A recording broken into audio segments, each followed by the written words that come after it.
Alhamdulillah nasta'inuhu wa nastaghfiruhu wa nu'minu bihi wa natawakkalu alayhi wa na'udzu billahi min shururi anfusina wa min sayyiati a'malina. Man yahdihillahu fala mudilla lahu wa man yudlilhu fala hadiya lahu.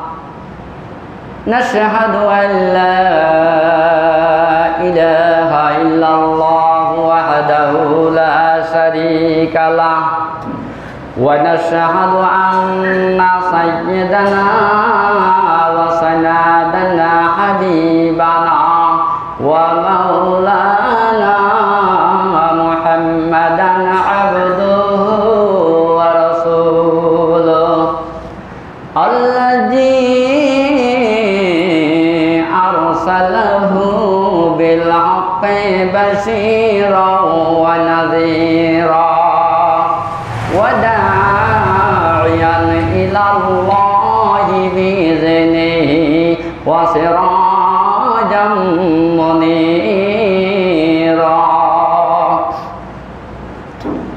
فقد قال الله تعالى في كلامه المجيد والفرقانه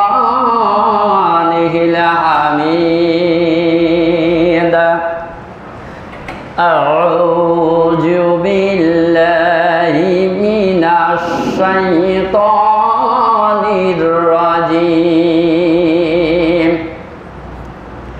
بسم الله الرحمن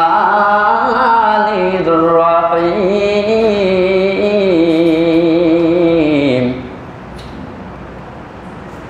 واعبدوا الله ولا تشركوا به شيئا وبالوالدين إحسانا إن الله وملائكته يصلون على النبي يا أيها الذين آمنوا صلوا عليه وسلموا تسليما اللهم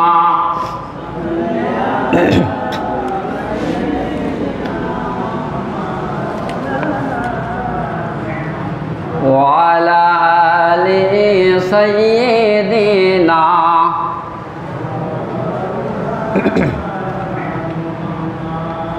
اللهم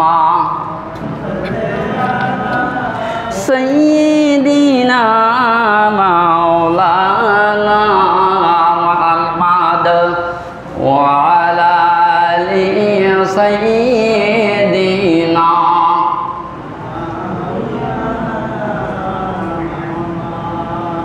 ফেরেশতারা ডাকিয়া বলে ও গো বিবি হালিমা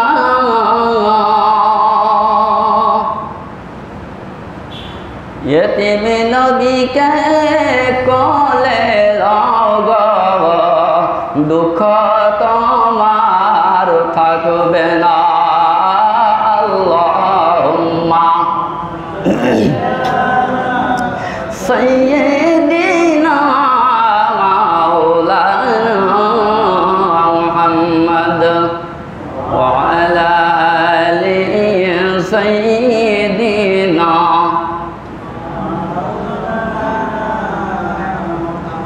আরশের নিচে মাথা রাখিয়া কাঁদিবে নবী জারি যাওয়ার মাফ করে দাও বান্দার গুনাহ উম্মত আমার গুনাহগার আল্লাহুম্মা সাইয়্যিদিনা মাওলানা মুহাম্মদ ওয়া আলা আলি সাইয়্যিদিনা শফি'ানা মুহাম্মদ বালাগাল উলা বিকামালিহি كشفت الدجى بجماله حسنت جميع خصاله صلوا عليه وعليه মুআজ্জাজ মোহতারাম সম্মানিত প্রিয় আল্লাহওয়ালা বন্ধুরা, আসসালামু আলাইকুম ওয়া রাহমাতুল্লাহি ওয়া বারাকাতুহু। সর্বপ্রথম জানাই আসমান জমিন তথা সারা পৃথিবীর মালিকের দরবারে জানাই কালিমাতুর শুকরিয়া যে আল্লাহ রাব্বুল আলামিন আমাদেরকে ইবাদত বندگی করার জন্য, তার গোলামি করার জন্য নির্দেশ দিয়েছেন। যে সমস্ত বান্দারা আল্লাহর গোলামি করে মৃত্যুবরণ করতে পারবে তাদের জন্য আল্লাহ জান্নাত রেখে দিয়েছেন। তাদেরকে আল্লাহ জান্নাতুল ফেরদাউস দিবেন, জান্নাত দান করে দিবেন, পরকালে শান্তি দিবেন, কবরে শান্তি দান করবেন, দুনিয়ায় শান্তিতে বসবাস করবেন। যারা আল্লাহর গোলামি করবেন সেই মালিকের দরবারে জানাই প্রাণ ভরা প্রশংসা। সবাই বলে আলহামদুলিল্লাহ। সেই মহামানব মুক্তির দূত সাইদুল মুরসালিন খতামান নবীন, যে নবী কিয়ামতের দিন কঠিন মুসিবতের সময় আল্লাহর আরশের নিচে মাথা রেখে আল্লাহর কাছে ফরিয়াদ করতে থাকবে, কান্নাকাটি করতে থাকবে, হে রব্বুল আলামিন, আয় আল্লাহ সুবহানাহু ওয়া তাআলা, ও আমার মালিক, তুমি আমার গুনাহগার উম্মতকে মুক্তি দাও, আমার গুনাহগার উম্মতকে আল্লাহ তুমি নাজাত দাও। সেই দরদের নবী, প্রাণের নবী শানে জানায় সালাতু সালাম। সবাই বলছি সাল্লাল্লাহু আলাইহি ওয়াসাল্লাম। আল্লাহ রাব্বুল আলামিন বলেন, কোরআনুল কারীমের ভিতরে জানাই দিয়েছেন তার বান্দাদেরকে। আল্লাহ রাব্বুল আলামিন বলেন, ওয়া'বুদুল্লাহা ওয়া লা তুশরিকু বিহি শাইয়্যা। জোরে কান আল্লাহু আকবার। আল্লাহ রাব্বুল আলামিন বলেন, তোমরা আমার ইবাদত করবা, আমার গোলামি করবা। আমি আল্লাহ আমার হুকুম আহকামগুলো তোমরা পালন করবা। আর হুকুম আহকাম পালন করার ভিতরে ওয়ালা তুশরিকু বিহি শাইয়্যা, আর তোমরা কোনো বিষয় কোনো কিছুর সাথে আমি আল্লাহ আমাকে শিরিক করবা না, আমার সাথে কাউকে শরীক করবা না। অর্থাৎ আল্লাহর সাথে কাউকে তুলনা করা যাবে না। আল্লাহ বলতেছেন, আমি আল্লাহ আল্লাহু আহাদ আল্লাহুস সামাদ লাম ইয়ালিদ ওয়া লাম ইউলাদ ওয়া লাম ইয়াকুল লাহু কুফুয়ান আহাদ। জোরে কান আল্লাহু আকবার। আল্লাহ রাব্বুল আলামিন বলে, হে মুহাম্মদ সাল্লাল্লাহু আলাইহি সাল্লাম, তুমি বলে দাও আমি আল্লাহ এক।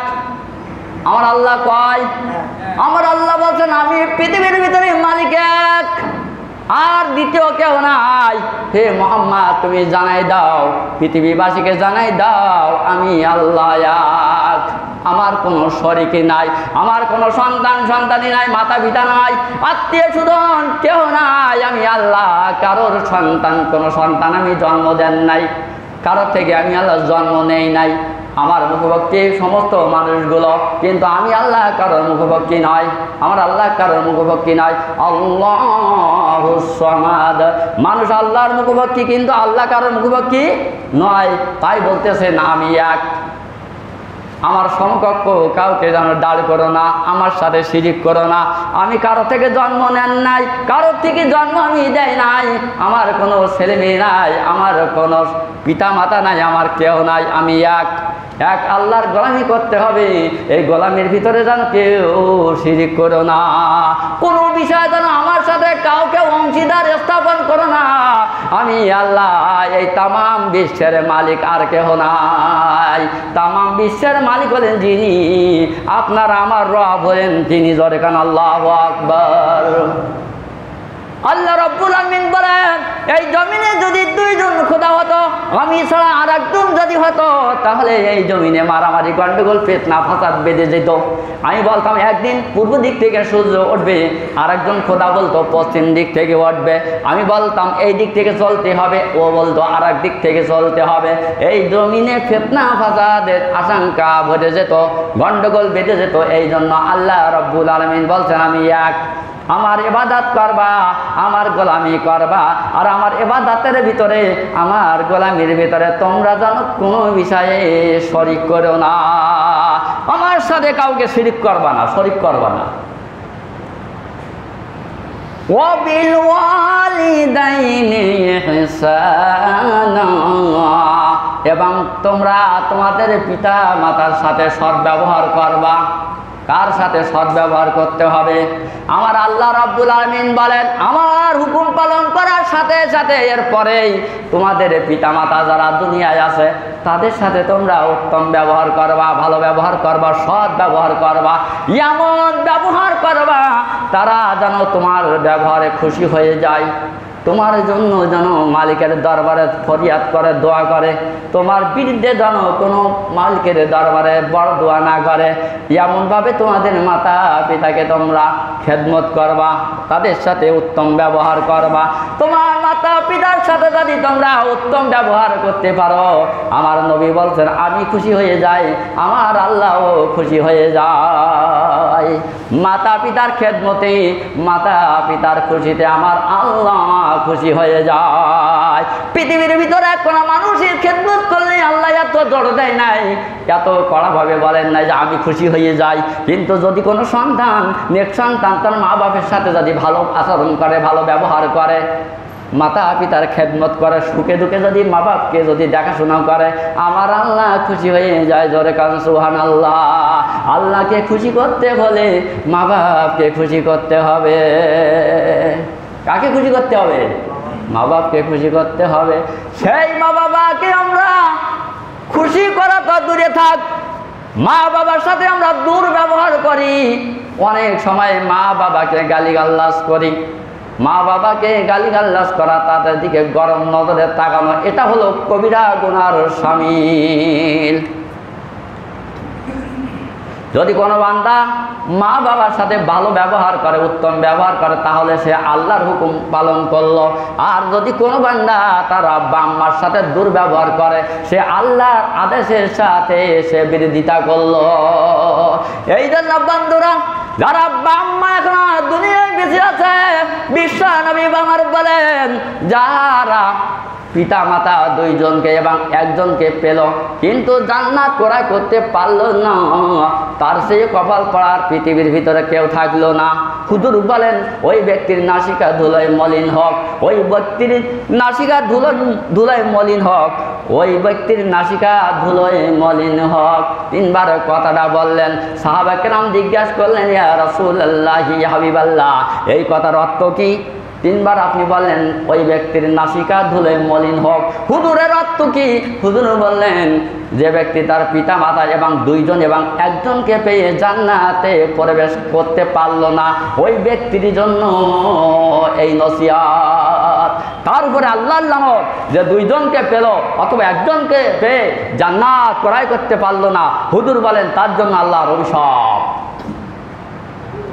হুজুর খুতবা দিতেছেন মসজিদে, হঠাৎ জিবরাইল আলাইহিস সালাম এসে ঘোষণা দিলেন, হুজুর যদি কোনো ব্যক্তি রমজানের রোজা পায়, যদি ইচ্ছা করে রমজানের রোজা ছেড়ে দেয়, ওই ব্যক্তির ওপরে আল্লাহর লানত। হুজুর বললেন আমিন। দ্বিতীয় নম্বর বললেন, পিতা মাতা এবং একজন অথবা দুইজনকে পেয়ে যারা জান্নাত ক্রয় করতে পারলো না, তাদের উপরে লানত। হুজুর বললেন আমিন। তৃতীয় নম্বর বললেন, হুজুর যদি কোনো ব্যক্তি আপনার নাম শোনার পরে যদি দুরূদ শরীফ না পড়ে, তাহলে আমার মালিক জানাই দিয়েছেন যে তার উপরে আল্লাহর লানত। হুজুর বললেন আমিন। হুজুর মনে মনে আমিন বললেন, সাহাবীগণ বুঝতে পারলেন শুধু আমিন। সাহাবীগণ জিজ্ঞেস করলেন, ইয়া রাসূলুল্লাহ, ইয়া হাবিবাল্লাহ, খুতবা দিতে দিতে আপনি মুখ বন্ধ হয়ে গেল, চুপ থাকলেন হুজুর। এরপরে শুধু আপনি আমিন আমিন আমিন বললেন 3 বার। হুজুরের কারণটা কি আমরা তো শুনতে পেলাম না, আমরা তো বুঝতে পারলাম না। হুজুর বললেন, এইমাত্র জিবরাইল আমিন এসে আমাদের বলে গেল, যে ব্যক্তি রমজান মাস পেল, ইচ্ছা করে রমজানের রোজা ছেড়ে দিল, তার উপরে আল্লাহর অভিশাপ, আল্লাহর লানত, আল্লাহর গজব। আমি বললাম আমিন। দ্বিতীয় নম্বরে বলল হুজুর, যে ব্যক্তি আব্বা আম্মা একজন অথবা 2 জনকে পেল কিন্তু জান্নাতে প্রবেশ করতে পারলো না, ওই ব্যক্তির উপরে আল্লাহর লানত, আল্লাহর গজব। হুজুর বললেন আমি বললাম আমিন। তৃতীয় নম্বর হলো, যে সমস্ত মানুষেরা আমার নাম শোনার পরে যারা দরুদ শরীফ পড়বে না, নবীর প্রতি দরুদ পড়ে না, তাদের প্রতি আল্লাহর লানত, আল্লাহর গজব। আমি বললাম আমিন। যদি কেউ মাতা পিতার সাথে দুর্ব্যবহার করে, তাহলে ওই হাদিসের আওতায় পড়ে যাবে কি যাবে না? অবশ্যই আল্লাহর লানত তাদের উপরে আসবে। দুনিয়ায় শান্তি পাবে না, এত টাকা পয়সা আর করবে, রোগে শোকে বিপদে মুসিবতে চলে যাবে, শান্তির সাথে বসবাস করতে পারবে না। আর মা বাবাকে খুশি দেখে যাই করবা যাই খাওয়া, এর ভিতরে আল্লাহর রহমত, বরকত। জোরে কোন সুবহানাল্লাহ। আপনি না খেয়ে আপনার আব্বাকে মাকে খাওয়ান, তারা খুশি হয়ে যাক, তারা আপনার জন্য দোয়া করবে। আপনি ঘুমাই থাকবেন, ওরা তাহাজ্জুদের নামাজ পড়বে, ওই নামাজ পড়ে আল্লাহর কাছে 2খানা হাত তুলে কায়মানা বাক্যে ফরিয়াদ জানাবে, ওগো বাড়ি এলাই, আয় আল্লাহ, আমার সন্তান আব্দুল গফফার গরিব মানুষ, আয় আল্লাহ, বাজার থেকে একটা কমলা লেবু এনেছে, অথবা একটু আঙ্গুর এনেছে, অথবা আপেল এনে দিয়েছে। আমার সন্তান কত কষ্ট করার পরও একটু আপেল দিয়েছে, আঙ্গুর দিয়েছে, লেবু দিয়েছে, আল্লাহ ও খায়নি, আমারে খাওয়াইছে। মালিক ও আল্লাহ, তুমি আমার আব্দুল গফফারকে আল্লাহ দুনিয়ায় আখিরাতে ধন্য করো। জোরে কান সুবহানাল্লাহ। দুনিয়ায় শান্তি, আখিরাতে জান্নাত দিও। আল্লাহর কাছে যখন ফরিয়াদ করবে, আমার রব্বুল আলামিনের হাবিব বলেন, মাতা পিতা যখন তার নেক সন্তানের জন্য দোয়া করে, আল্লাহ রব্বুল আলামিন ওই দোয়া কখনো ফিরাইয়া দেয় না। জোরে কান সুবহানাল্লাহ। মা বাপ যদি সন্তানের জন্য যদি ভালো দোয়া করে, সেটা কবুল হয়ে যায়। জোরে কান আল্লাহু আকবার। আর মা বাপ যদি সন্তানের জন্য যদি বড় দোয়া করে, ওটাও আল্লাহর দরবারে কবুল হয়ে যায়। জোরে কান নাউযুবিল্লাহ। এমন কাজ করা যাবে না, মা বাবার সাথে এমন কাজ করা যাবে না যে কাজ করলে তারা সন্তুষ্ট হয়ে। সবসময় মা বাপকে খুশি রাখার চেষ্টা করতে হবে, কিন্তু আমরা মা বাবাকে খুশি রাখতে চাই না। কঠিন শীতের রাত যখন আছে, বারান্দায় এক কোনায় বুড়ো বাবা বুড়ো মাকে একবারে রেখে দেয়, আরামে আমরা ঘরের ভিতরে ঘুমাই। সারা রাত মা জননী ওই বারান্দায় কি অবস্থায় আছে একবারও খুঁজি না, একবারও দেখি না তার একখানা কাঁথা লাগবে কি না, অথবা সে কত কষ্টের মধ্যেই আছে, শান্তির সাথে আছে না অশান্তির ভিতরে ওখানে আছে, এটা কখনো রাত্রে আমরা খোঁজ নেই না। কিন্তু আমরা যখন ছোট ছিলাম, যখন মায়ের পাশে আমরা শুইতাম, যখন পেশাব করে দিতাম, মা জননী ওইখান থেকে আরেকবারে, এরপরে ওখানে পেশাব করে দিলি আর এক পাশে, এরপরে বুকের ওপরে, এরপরে খাতা পাল্টাইয়া দিতে, যাতে সন্তান যেন ভিতর জায়গায় না থাকে। মা বাবা ছোটবেলায় মা জননী আপনার আমার জন্য এগুলো ফলো করেছে, এগুলো সুন্দরভাবে দেখেছে। বাচ্চা যখন পেশাব করে দিয়েছে, সাথে সাথে কাপড়টা পরিষ্কার করে সরাই দিয়া ভালো একটা কাপড় ওই জায়গায় বিছাইয়া দিয়ে বাচ্চাকে আবার শোয়াইছে। ওই মা জননী ছোটকালে তোমার এমনভাবে দেখেছে। এখন মা বাবা বয়স বেশি হয়ে গেছে, বৃদ্ধ হয়ে গেছে, এখন তাদেরকেও তোমারও সেইভাবে দেখার কর্তব্য আছে। জোরে কান আছে কি না? মা বাবার মতন আপন মানুষ এই দুনিয়াতে নাই, মা বাবার মতন আপন মানুষ এই দুনিয়াতে নাই। যার মা বাবা নাই, তার দুনিয়ায় কেউ নাই।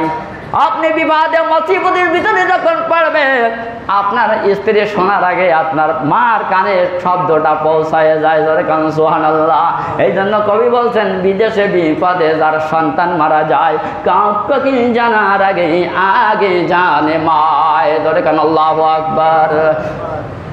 মা কথাটি ছোট্ট অতি কবু ছোট্ট নাই, মায়ের মতন আপনে ভুবনে নাই। মার মনে আপনি কষ্ট দেন, ব্যথা দেন, যাই করেন না কেন, মা কাঁদবে কিন্তু বরদোয়া করবে না।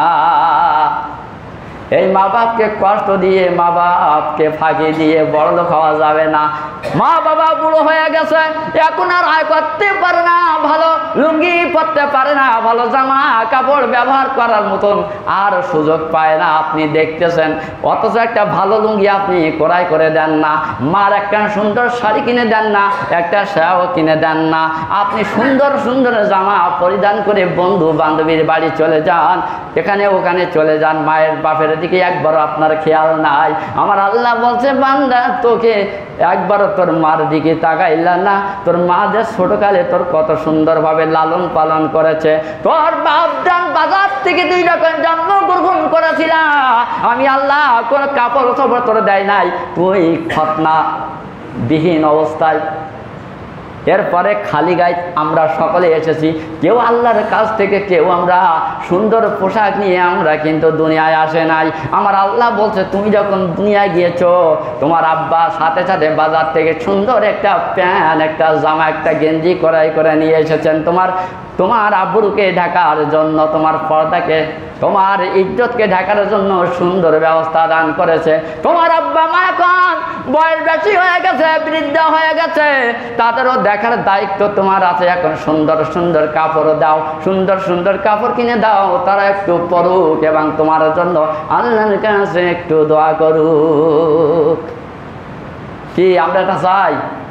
অনেকের আব্বা আম্মা চলে গেছে, একজন সাহাবী এসে বলছে, ইয়া রাসূলুল্লাহ, ইয়া হাবিবাল্লাহ, হুজুর গো, আমি আমার আত্মীয় স্বজন ভিতর থেকে, আব্বা আম্মা সবাই পক্ষ থেকে, কে আমার কাছ থেকে বেশি স্নেহ পাওয়ার হকদার, কে বেশি সৎ কাজের বিষয়টা, কে বেশি আমার কাছ থেকে খেদমত পাওয়ার যোগ্য? হুজুর বললেন, তোমার মা। এরপরে লোকটি বললেন, হুজুর তারপরে কে? হুজুর আবারও বললেন, তোমার মা। লোকটি বলল, হুজুর এরপরে কে?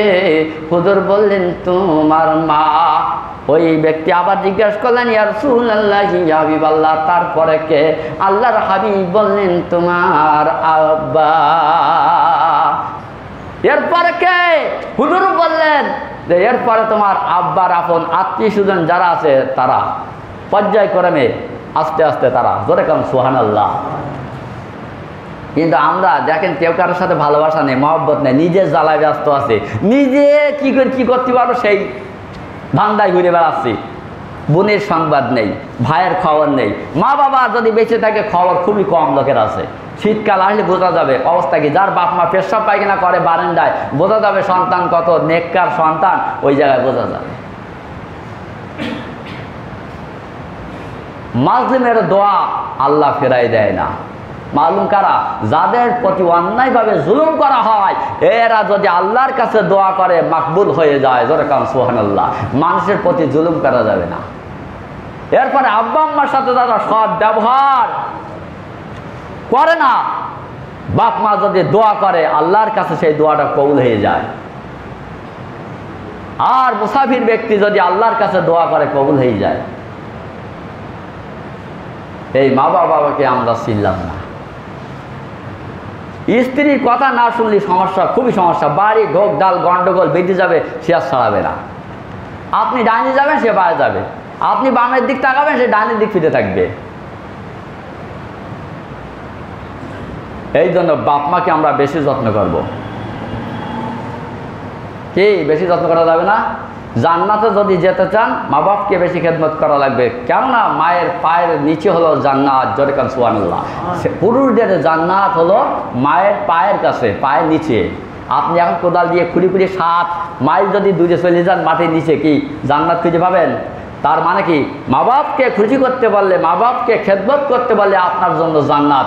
মা বাপ যদি বেজার হয়ে যায়, মা বাপ যদি খুশি না হয়, তাহলে আপনি জান্নাতে যেতে পারবেন না। তারা হলো জান্নাত এবং জাহান্নাম।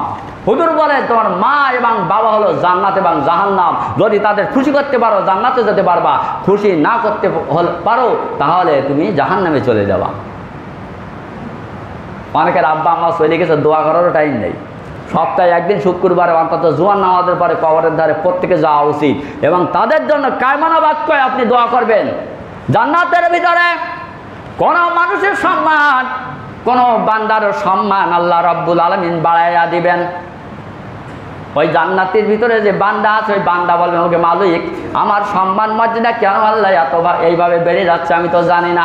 আমার আল্লাহ রাব্বুল আলামিন বলবেন বান্দারে তোমার নেক সন্তান যারা দুনিয়ায় আছে, এই নেক সন্তানরা তোমার জন্য আমার কাছে ইস্তিগফার পাঠ করতে, ক্ষমা প্রার্থনা করে। এই জন্য ক্ষমা প্রার্থনা করার কারণে এই জান্নাতের ভিতরে তোমাদের সম্মান মর্যাদা বেড়ে যাচ্ছে। দোয়া করলেই তাদের সম্মান বেড়ে যায়, মর্যাদা বেড়ে যায়। আমরা দোয়া করিনি। কবরের ধারে যান, একবার কেটেছেন ওই পর্যন্ত শেষ, আর না।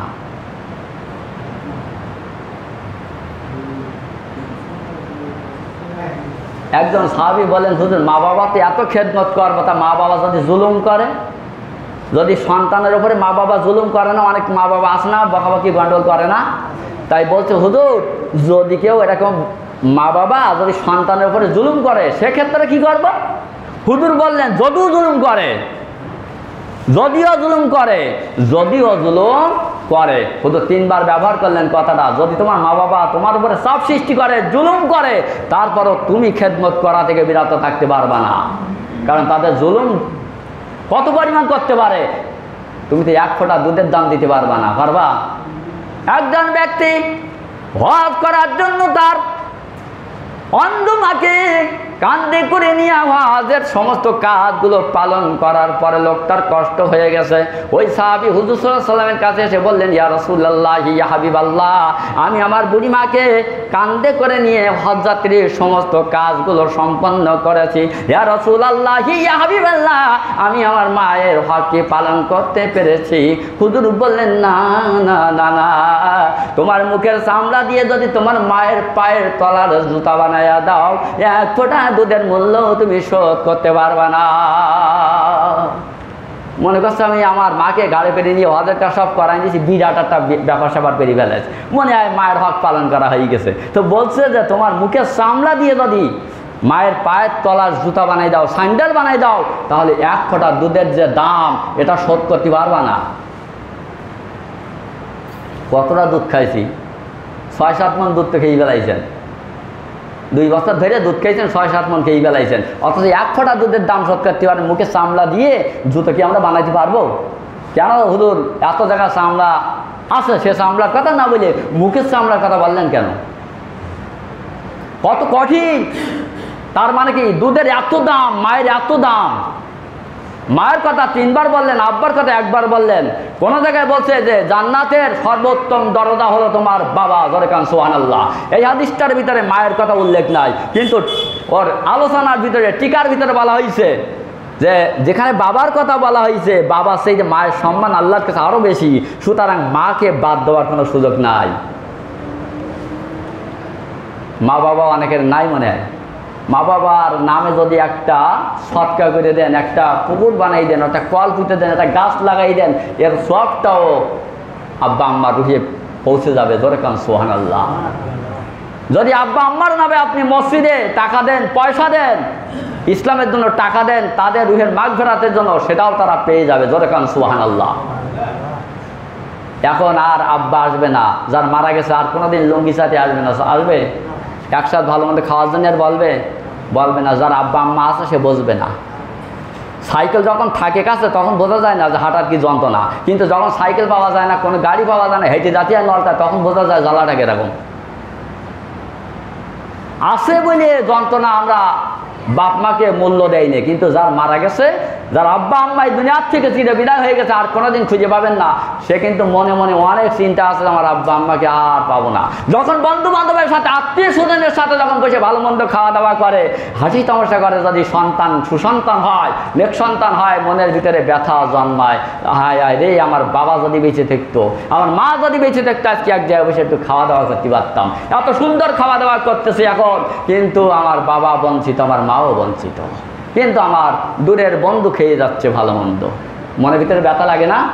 যার ব্যথা লাগে না সে সন্তানই না, সে হলো শয়তান। যে নেক সন্তান হবে ও সব সময় ওর মাথার ভিতরে ওর বাবা মান্যে ভাববে, চিন্তা করবে যে আমার আব্বা আম্মা কত কষ্ট করেছে, 70 মাসে রোদে পুড়ে মাথার ঘাম পায়ে ফেলেছে, মাটি কেটিয়ে নিয়ে যা ইনকাম করেছে, নিজে কম খেয়েছে, আপনারা বেশি খাওয়াইছে, আপনার আমার কষ্ট দেয়নি। সেই দুঃখিনী আব্বা আম্মা যা চলে গেছে, তাদের জন্য দোয়া করার দরকার আছে না? যারা আছে তাদের সাথে ভালো ব্যবহার করার দরকার আছে কি না? আমার আল্লাহ রাব্বুল আলামিন বলতেছেন, তোমার মা বাবা যদি সন্তুষ্ট হয়ে যায়, আমার মালিকই সন্তুষ্ট হয়ে যায়। জোরে কান সুবহানাল্লাহ। মা বাবার খুশিতে আল্লাহ খুশি, মা বাবার বেজারে আল্লাহ বেজার হয়ে যায়। তাহলে মা বাবার সাথে আল্লাহর সাথে কত যোগাযোগ। পৃথিবী আর কারোর সাথে গন্ডগোল হলে আল্লাহ বেজার হচ্ছে না, কিন্তু মা বাবার সাথে গন্ডগোল করলে আল্লাহ বেজার। আমরা হুজুরের কাছে দোয়া চাই, আমরা পীর সাহেবের কাছে দোয়া চাই, বিভিন্ন জায়গায় যাই আমরা বলি হুজুর আমার জন্য একটু দোয়া করেন, আল্লাহ যেন আমার এই করে সেই করে, এই দেয় সেই দেয়। কিন্তু আপনার বাড়িতে বারান্দায় আপনার মা বৃদ্ধা মা শুয়ে আছে, একবারও তার কাছ থেকে দোয়া নেন না। ওই মায়ের কাছ থেকে যদি আপনি দোয়া নেন, যদি বলেন মা আমার জন্য একটু নেক দোয়া করো, যদি তোমার মা হাত তুলে আল্লাহর কাছে প্রাণ খুলে দোয়া করে, ওই দোয়া আমার আল্লাহ ফিরাইয়া দেয় না, আমার আল্লাহর কাছে কবুল হয়ে যায়। জোরে কান সুবহানাল্লাহ। পৃথিবীবাসী কোনো মানুষ যদি দোয়া করে আমার আল্লাহ কবুল করতে পারে, আবার নাও পারে, গ্যারান্টি নাই, কিন্তু মা বাবা দোয়া আল্লাহ ফিরাইয়া দেয় না, আমার আল্লাহ কবুল করে নেয়, গ্যারান্টি আছে। জোরে কান সুবহানাল্লাহ। এই জন্য পীর করি, পীর হলো তোমার বাবা মা, তোমার বাবা মার মতন বড় পীর আর পৃথিবীতে কেউ হতে পারে না। বাইজিদ বুস্তামি রহমাতুল্লাহ আলাইহি যখন তার মা পানি খাওয়ার কথা বলছিল, কলসে যে দেখে পানি নাই, দূরের থেকে পানি আনতে আনতে মা ঘুমাই গেছে, সারা রাত 1 গ্লাস পানি নিয়ে মায়ের মা তার কাছে দাঁড়াইয়া আছে। মা যখন ঘুম ভেঙে গেছে, দেখে সন্তান ঘুমাইয়া নাই, দাঁড়িয়ে আছে 1 গ্লাস পানি নিয়ে, বলছে বাজান পানি নিয়ে আস্তে আস্তে আমি ঘুমাইয়া গেছি, কেন তুমি আমারে ডাকো নাই? বলছে মা যদি আমি তোমারে ডাকতাম তোমার ঘুমের কষ্ট হতো। বলছে বাবা সারা রাত তুমি আমার মাথার কাছে পানি গ্লাস নিয়ে দাঁড়াইয়া আসো। মা দোয়া করলেন, আল্লাহ আমার বাইজিদকে তুমি জানার সবচেয়ে সুন্দর মানুষ, উত্তম মানুষ, আয় আল্লাহ তোমার কাতারে যারা বলি হবে ওদের নামের সাথে আমার বাইজিদের নামটা তুমি গ্রহণ করো। জোরে কান আমিন। বাইজিদ বুস্তামি রহমাতুল্লাহ আলাইহি একজন আল্লাহর ওলি ছিলেন, কিন্তু মার দোয়া, ধরে কান কার দোয়া, মার দোয়া এদিকে ওদিকে যায় না। এই জন্য মার কাছ থেকে দোয়া নেবেন, মার পায়ের কাছে দিয়ে হাত দিয়ে বলবেন মা একটু দোয়া করে দাও, ভুল হয়ে গেছে। মার সাথে বাবার সাথে যখন আপনি কোনো কথা কাটাকাটি করবেন, যখন আপনি গরম নজরে তাকাবেন, আমার আল্লাহ আপনার প্রতি কবিরা গুনাহ লিখে দিবেন। আমল নামায় যেই দেখবেন মার দিকে চোখ মোটা করার কারণে আমল নামায় কবিরা গোনা লেখা হয়েছে, বাবার সাথে ঝাঁকুনি দিয়ে কথা বলার জন্য আপনার আমল নামায় কবিরা গোনা লেখা হয়েছে।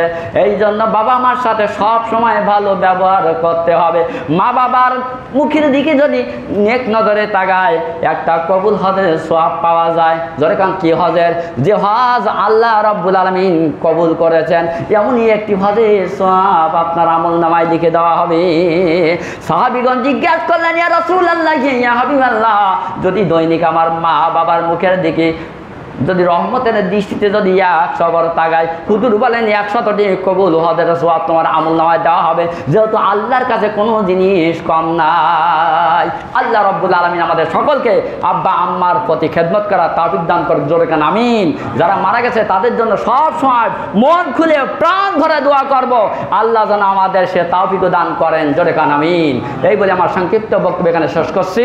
আসসালামু আলাইকুম ওয়া রাহমাতুল্লাহি ওয়া বারাকাতুহু।